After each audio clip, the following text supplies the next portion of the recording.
The next speaker is Andy Davis with USB Undermining Security Barriers. Thank you. Morning, everyone. My name's Andy Davis. I'm Research Director at NGS Secure. And today I'm going to talk about different ways of identifying vulnerabilities in USB stacks and USB devices. So quick run through of the agenda. First of all, so that I cover off all the terminology associated with USB and make sure everybody's on the same page with how USB works. We're going to go through a quick USB primer, talk about some of the previous work that's been done in this area, as a number of people have approached USB security from different ways over the years. We're then going to look at different vulnerability classes associated with USB bugs, and then talk about specifically some of the research that I've been involved in, the development of a bespoke USB fuzzer,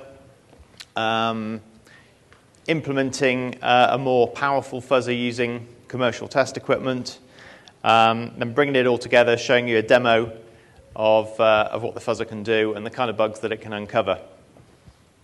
After that, we'll bring it all together and talk about the actual real-world security impact of some of these bugs, because a lot of people will look at USB-type vulnerabilities and say, yeah, but what does that really mean to me, mean to my business? And then finally, we'll wrap up with a conclusion. So, USB. I'm sure I don't need to tell anyone in the room that it's absolutely everywhere these days. PCs to PlayStations, TVs to toasters. Yes, you can get USB toasters. In one of our offices in the UK, we've got a USB-enabled microwave oven. So the fact that USB as a technology is so widespread means that any potential vulnerabilities in the way that USB processes data, in the way that it works, can have a huge impact across lots of different technologies. So as I said, we're going to start with a quick USB primer, just to explain how the technology works and what it's all about. So USB was designed a few years ago. I'm sure many of you, if you remember back to the days of PCs where if you wanted to connect peripherals, you had to install ISA cards and PCI cards and setting interrupts and all kinds of stuff, and it was really a right pain to get anything to work together. So a bunch of different companies got together and thought, wouldn't it be great to have this universal approach to connecting peripherals to PCs, and that's how USB was born. There are 3 speeds of data transfer, and this is associated with USB 2. The majority of the stuff that I'm going to talk about in this talk is USB version 2.0, which is the most popular around today. There are other versions, there are older versions, and of course the newer version 3.0, which I'll touch on when I'm talking about comparisons with the different technologies. But the majority of the stuff will be focused on USB 2.0. So you've got these, initially there were 2 speeds, low and full. Wasn't particularly forward thinking of them to call it full speed, because then of course FireWire came along and they needed an even higher speed. So high speed is significantly faster than full speed. USB as a architecture is a tiered star topology. So basically you've got a single host controller, which in most cases is a PC, and you can have up to 127 slave devices. Now the restriction of the 127 is purely down to the amount of bits that can be allocated to an address in one of the structures that are used. So you can plug devices into a hub, and you can plug hubs into hubs, but the maximum number of tiers you can have of hubs connected to other hubs is 6. Host is always the master. So in a traditional scenario where you've got a PC connected to a whole bunch of USB devices, it's the host, your PC, that initiates the communications with the devices. You can't have devices talking to devices or devices saying, I want to do something, I want the host to do something for me. There is one exception to that. There's another USB protocol called On the Go, which I'm sure some of you will have heard of. And the concept of On the Go is to allow a bit more functionality within devices, to allow devices to talk to others. So let's say you've got a USB camera and you want to print out some photos that you've taken on that camera. Instead of having to download the photos onto your PC, then print from your PC, you could just connect your on-the-go enabled camera directly to your on-the-go enabled printer and just print directly from the camera. But that's a separate protocol and not something that I'm going to talk about in any detail today. So USB is a bus. So when the host is communicating, all the devices on that bus can see the data, but they only process the data associated with the address that's been allocated for that device. So once a device has been enumerated and it's up and running on the bus, it's been allocated an address, and data associated with that address gets processed by that device. Each USB device has got a number of so-called endpoints, and each of these endpoints is a source or sink of data. So you can have up to 16 out and 16 in, out being from the host to the device, and in from the device to the host. And there's a special endpoint called endpoint 0, which is used for specifically controlling the device rather than exchanging data in its normal usage. A pipe is logical connection between host and a particular endpoint. There's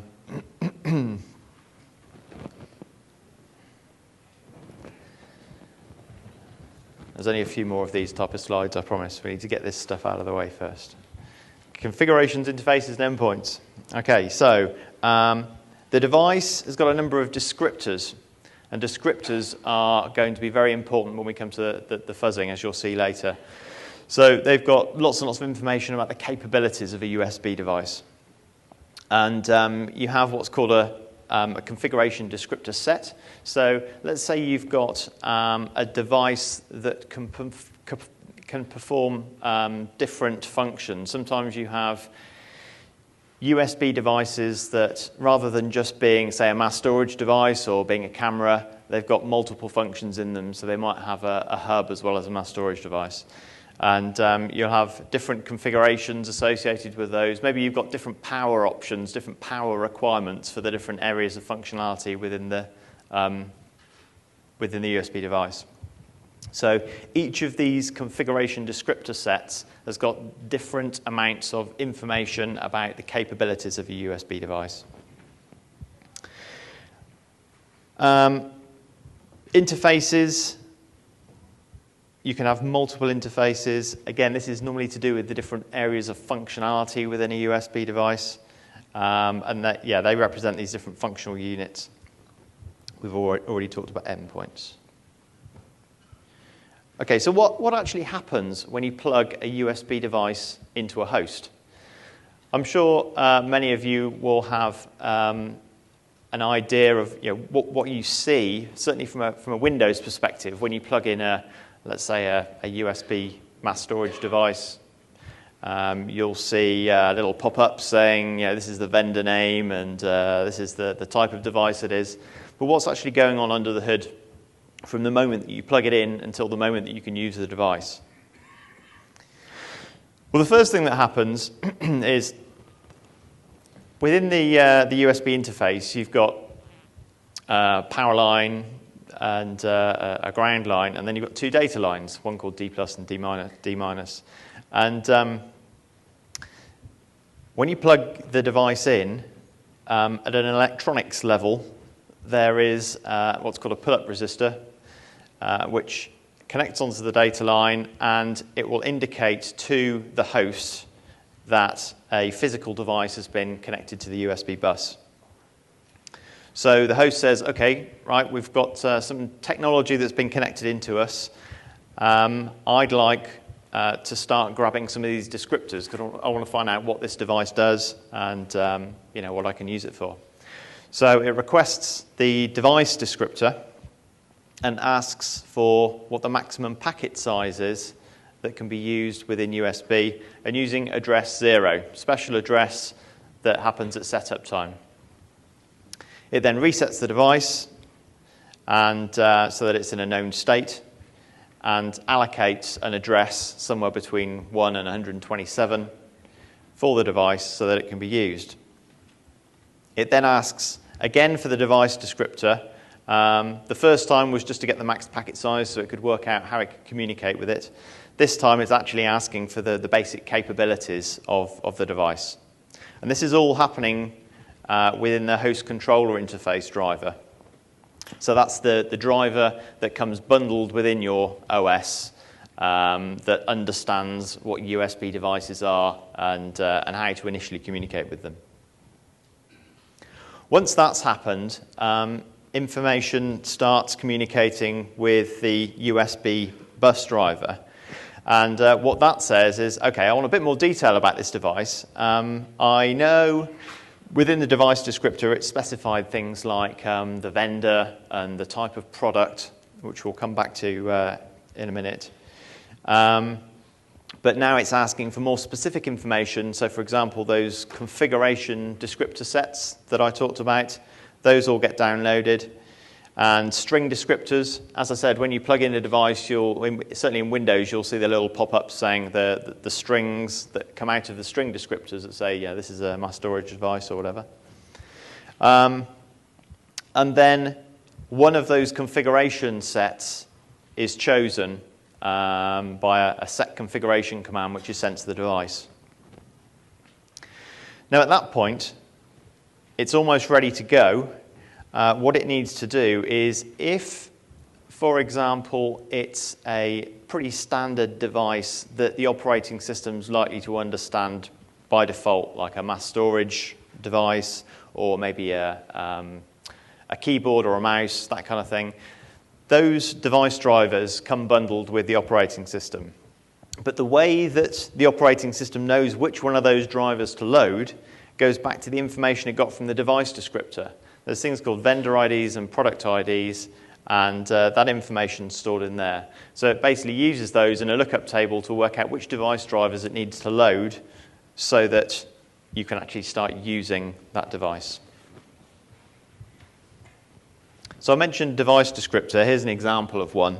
All these descriptors are just data structures that are exchanged at the time when the USB device is plugged in. And the vendor ID and product ID, these numbers here, are what are used to identify which device driver to load the operating system.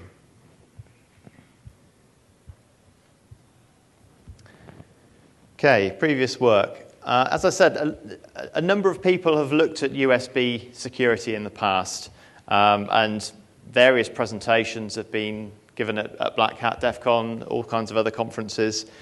And a number of different approaches have been taken to try and identify flaws within USB driver stacks. And incidentally, the majority of the presentations that I've seen and previous research that's been done has been focused on looking at vulnerabilities within the USB host rather than the USB device. I won't go through each individual person and explain what they did, but the types of approaches kind of fall into a number of camps. There's the virtualization approach, where you place the host that you're trying to fuzz within a virtual environment, and then you're intercepting the USB communication into that virtual environment and then fuzzing it that way. Another approach was to use USB over IP, so fuzzing actually at the IP level. So again, you're kind of like sitting as a proxy in between the USB host and device, but that point is over IP in that instance. And then there's other people who have taken the hardware-based approach, developed some kind of microcontroller-based solution to emulate a USB device, and then because they've got control of that emulated device, they can fuzz all the information within the descriptors from that. The big problem with all of these solutions is they're all very either host or device specific. They're all, the majority of them are focused on specific classes of USB type devices to emulate. So I wanted to come up with some kind of more generic approach to testing this stuff. And black box testing of USB device driver bugs is very, very difficult because let's just say you've got this device with a USB interface in it. And the thing that got me thinking about this is there have been several kind of security tests that we've had in our company where we've had kind of an oddball box that gets delivered and it's got various interfaces, and the client just wants us to tell us how secure it is. And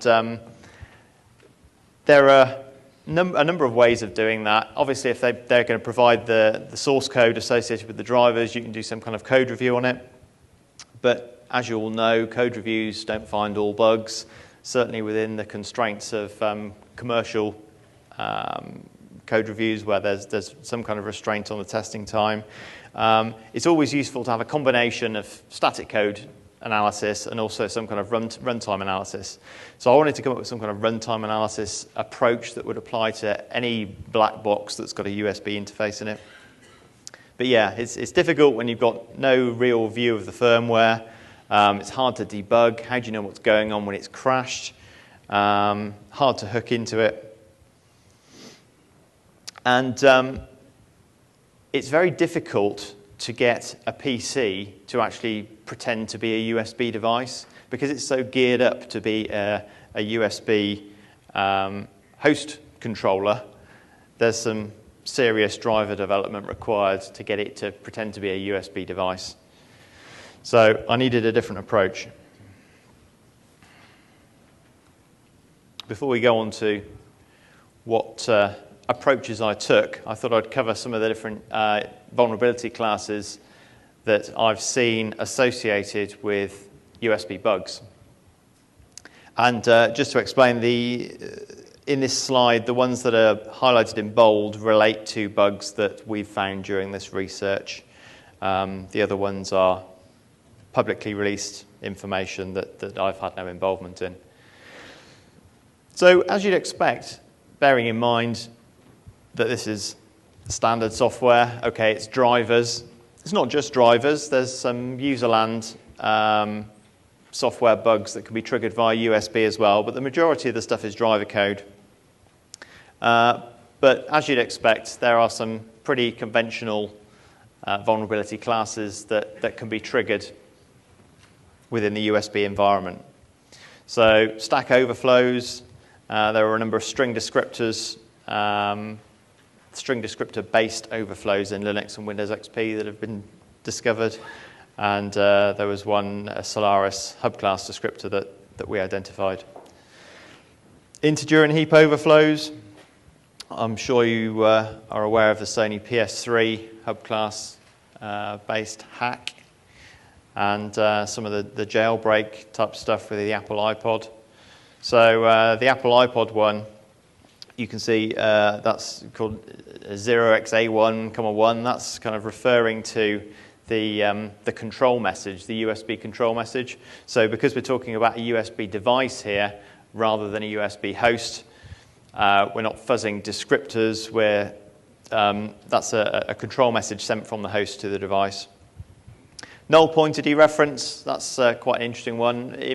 In a lot of cases, in the majority of cases, if you find a null pointer dereference as part of your fuzzing, it's not going to be exploitable.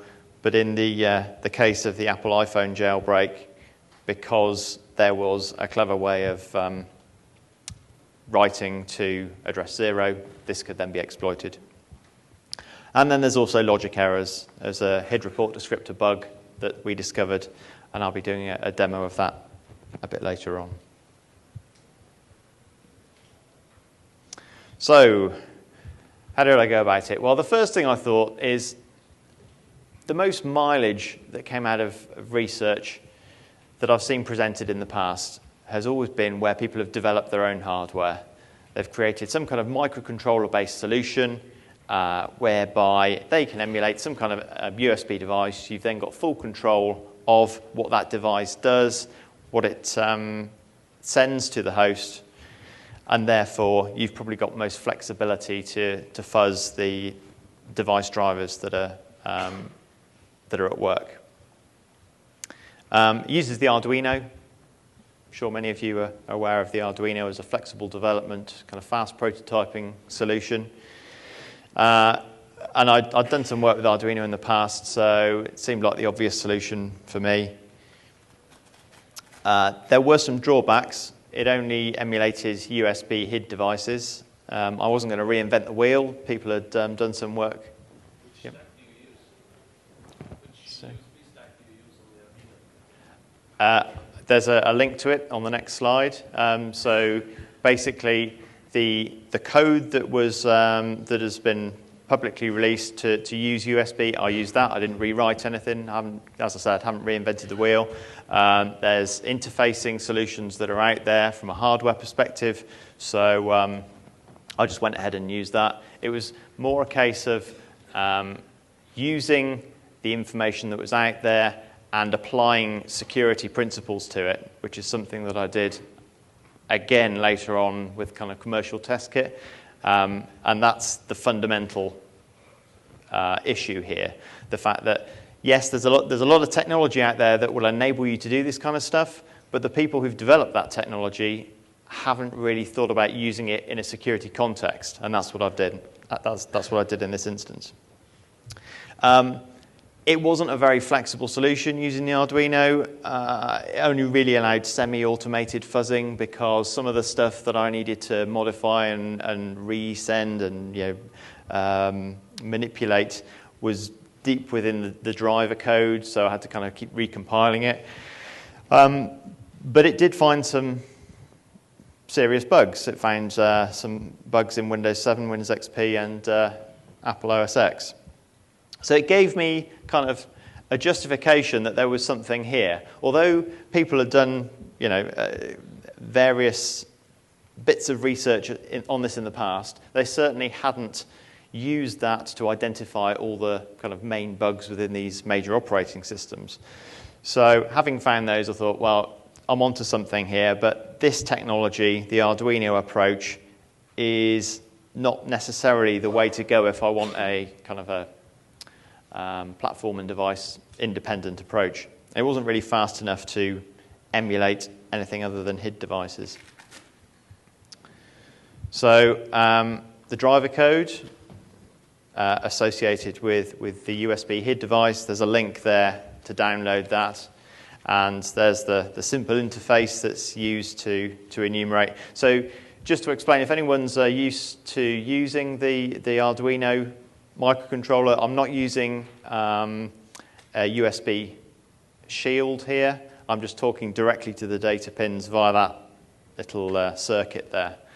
And then the code that's freely available to download will interface with that. And then I applied my kind of fuzzing principles to the code within the driver.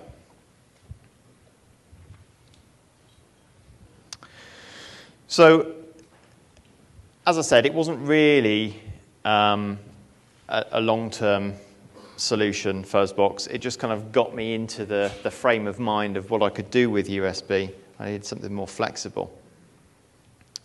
And after quite a lot of hunting around, I discovered that there's a bit of commercial test kit available that seems to do most of the things that I needed.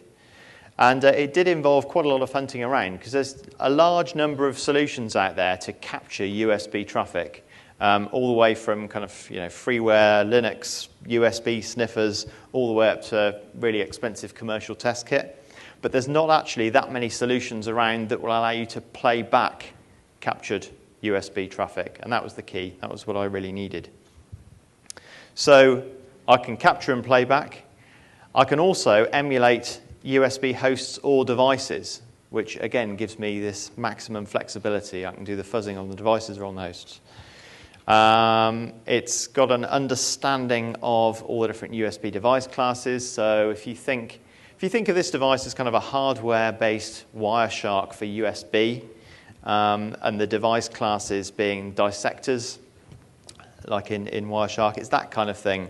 And it's another thing that was very, very useful to the way I wanted to use this device was it has its own inbuilt scripting language that allows you to generate the USB traffic. So you can either capture a session, plug in a USB device and capture all the traffic between that host and the host and that device and generate a script from that, or you can write a script from scratch using this scripting language. So pretty flexible and relatively cheap, about $1,200 as a base solution. The only major drawback of this technology is the fact that it doesn't have a software API to control it. There's software that comes with it, a GUI-based kind of front end that allows you to manipulate the device and get it to execute these scripts and things. But certainly at the moment, there's no kind of automated way of controlling that, so I had to get around that. So this is what the GUI looks like. Probably a little bit small for you to see all the detail there. But essentially on the left-hand side here, this is a capture of communication between a USB device and a host on plug-in. And you can drill down to, all the way down to timing information, much more information than I actually needed. But if you select one of these, that's the response from a get device descriptor request, and you can see on the right hand side here that shows the device descriptor that's being sent back by the device, and then down at the bottom it shows you the actual individual bytes associated with that descriptor. So I mean, for me, certainly at the beginning it was quite a useful learning experience trying to understand all the information within these different descriptors. And this product kind of helped me pull all that information out rather than just wading through all the different standards documents and trying to interpret what all those bytes represent. I mentioned the generator script. This is an example of a generator script that was created as a result of that capture that you saw in the previous slide. It's all pretty nicely laid out. It's quite straightforward and easy to use. There's lots of comments that get automatically put in there to explain what the different sections are. And when you create a generator script from a capture, you either decide that you want to emulate the host or emulate the device. And it still includes all the other side of the communications traffic, but just comments it out. That's what you can see in green there.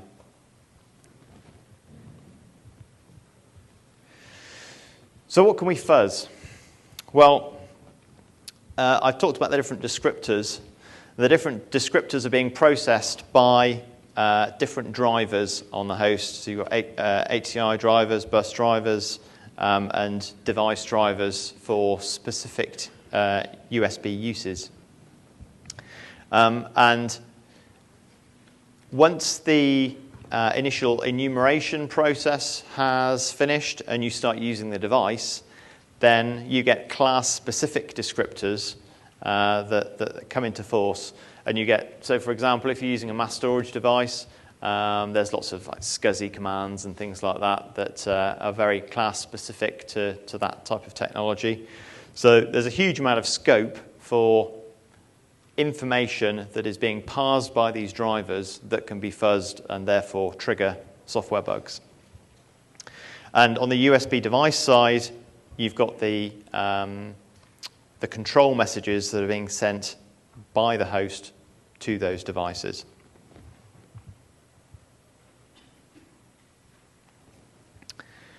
So why is this different? Well, I've kind of covered a lot of this already, but the previous approaches have been focused on testing or emulating specific devices or hosts. This approach, because it's taking a kind of a proxy-based Wireshark type playback approach, you can use this with any type of USB device or host, even this kind of black box idea that I talked about, where you've got no idea what's going on under the hood. So we don't really care what the host or device is. If we understand the USB protocol and we understand the kind of software flaws that may exist within the driver code, then we can fuzz from a black box perspective. And as I found, it certainly produces some interesting results. So we've gone from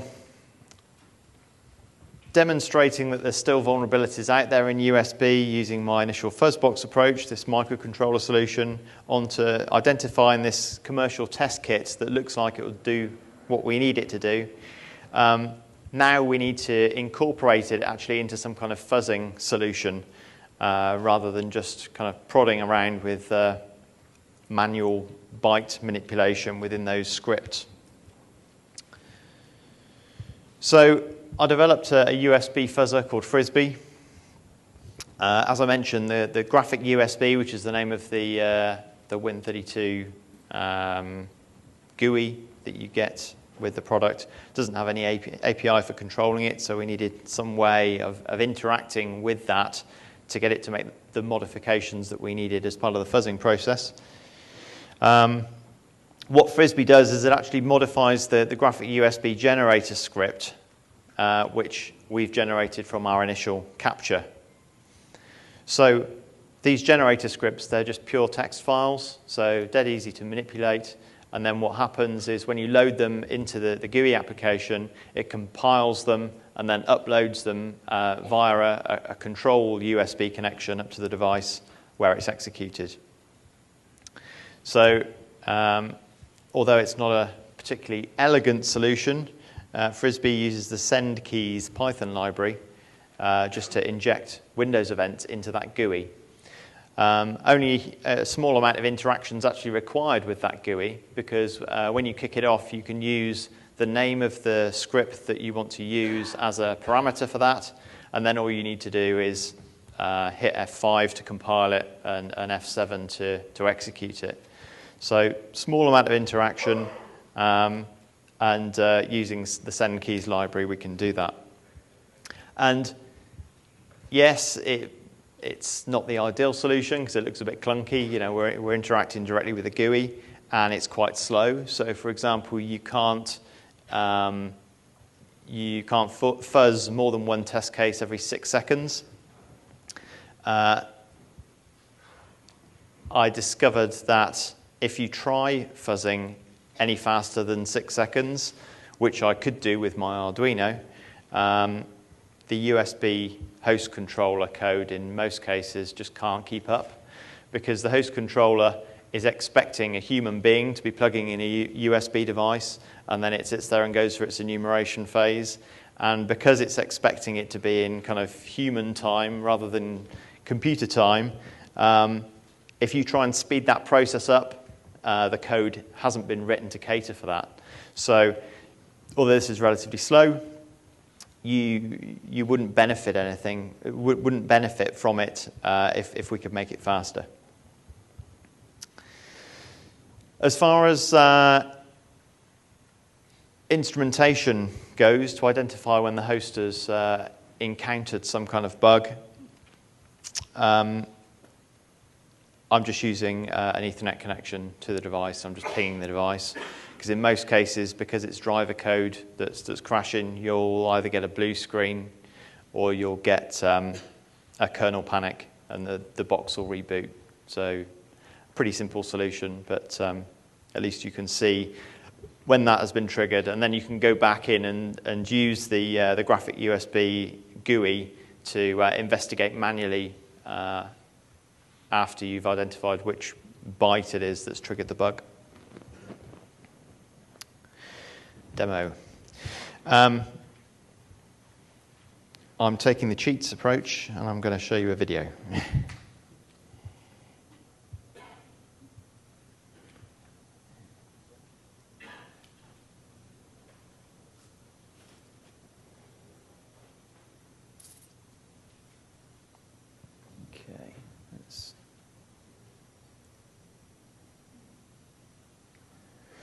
Okay, so I mentioned earlier that we discovered a bug within the Windows 7 USB HID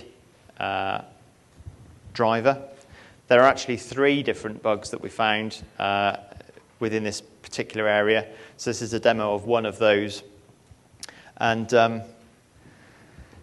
as I'm sure you can appreciate, watching a fuzzer running isn't the most exciting thing at the best of times, so please bear that in mind.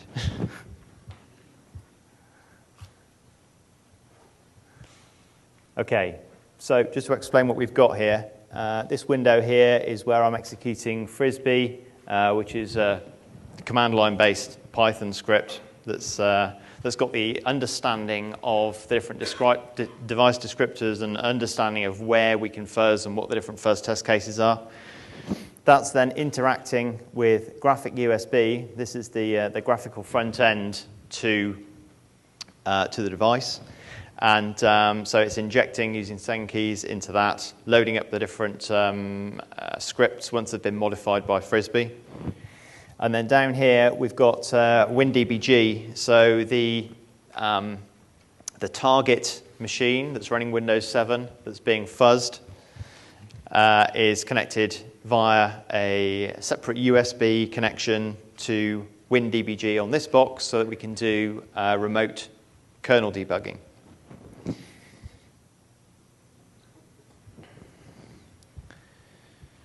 So it's running some different test cases. You can see over here, graphic USB is generating the traffic associated with each of those fuzz test cases.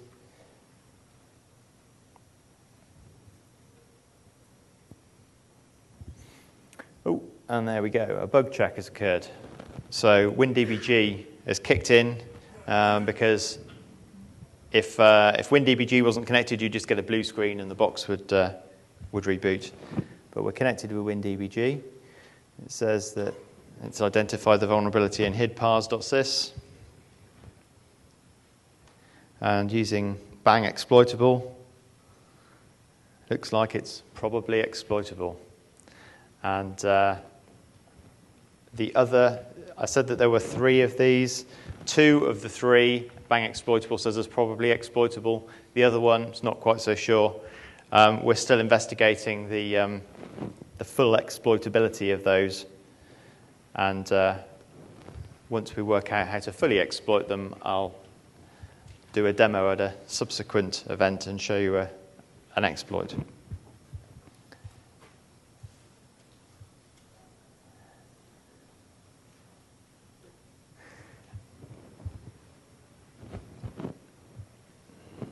Okay, so using this technique and this fuzzer, what have we actually found?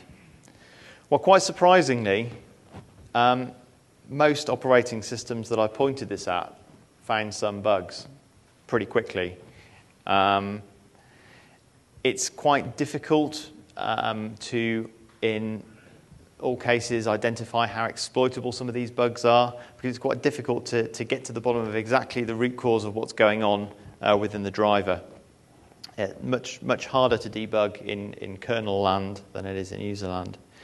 But as you can see, we found vulnerabilities in Windows 7, Solaris 11 Express, Xbox 360, and Apple OS X. There are others as well that are currently being discussed with the vendors. All of those have been reported.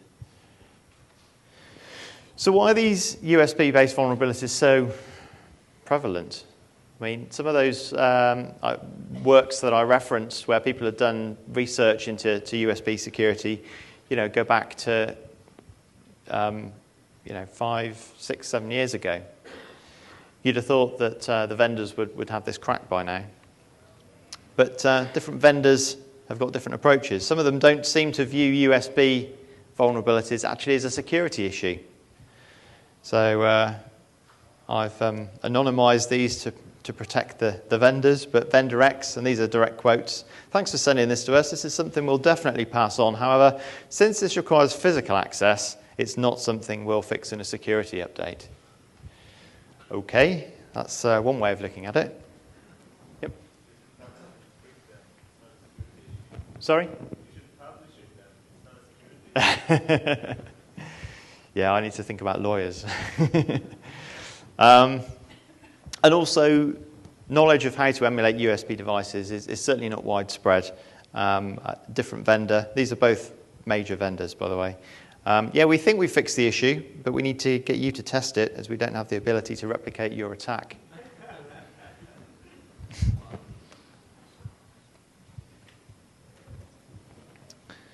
So maybe some of you are thinking, well, okay, yeah, you do need physical access. What's the real security impact here? What could you do? Well, there's a number of different scenarios. When you're talking about USB devices, there's been a huge amount of publicity around jailbreaking of devices like the iPhone. So using this technique, it's quite straightforward to identify bugs within USB devices. If you're looking at the USB host kind of scenario, you've got unlocking a locked workstation, and it doesn't take time. If you've got a working exploit against one of these drivers, it's literally a case of inserting it, and during the enumeration phase, so when it's exchanging all these descriptors, that's where the vulnerability is triggered. And you can do a huge amount in a few seconds. Installing malware on a machine, again in seconds, plug a device in. Exfiltrating sensitive data. But hang on a minute, what about these endpoint protection systems? I'm sure many of you within your organizations have got some kind of endpoint protection solution that stops unauthorized USB devices from being plugged in, and that's going to protect you, isn't it? There's a number of these around. I'm not going to name any specifically that are considered vulnerable. There's lots of different solutions, but they all take a very similar approach. They have some kind of policy based on what you want to allow to be plugged in. You might specify specific vendors of devices. You might say, I only want mass storage devices to be used or not used, or I only want HID devices to be used. And then when you plug in that device, the application identifies what that device is and looks at the policy and decides whether it should be allowed to be used or not. The fundamental problem is that they all work higher up the USB stack than many of the vulnerabilities do. So although they are going to protect you from people who are just trying to plug in a normal device that's not allowed by the policy, it's not going to protect you from vulnerabilities within the underlying host driver stack. So if you've got a vulnerability within the host controller that happens at the moment that you plug a device in, it's going to be game over way before we get to the is this part of my policy decision.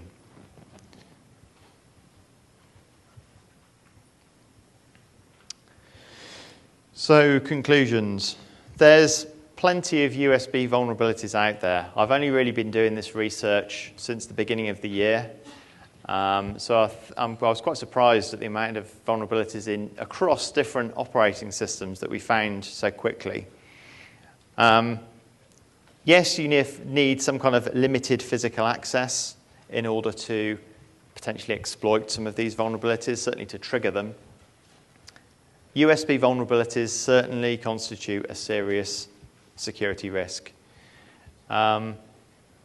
Once you've got to the stage where you've actually got a working exploit, exploiting one of these driver bugs, there's a huge amount of potential damage you could do in a corporate environment. Endpoint protection software, as I've just said, is unlikely to protect you from a lot of these attacks. That's not to say that endpoint protection software is bad. As I said, it's certainly going to protect you from the more kind of standard approach of people just trying to insert devices that are not allowed to or that are not within the policy. But targeted USB driver-based attacks are not going to be prevented by these products. So if you really don't want people exploiting USB, then disable it in the BIOS. And if you're really paranoid, fill the USB sockets with epoxy resin. Take the military approach. Thank you very much.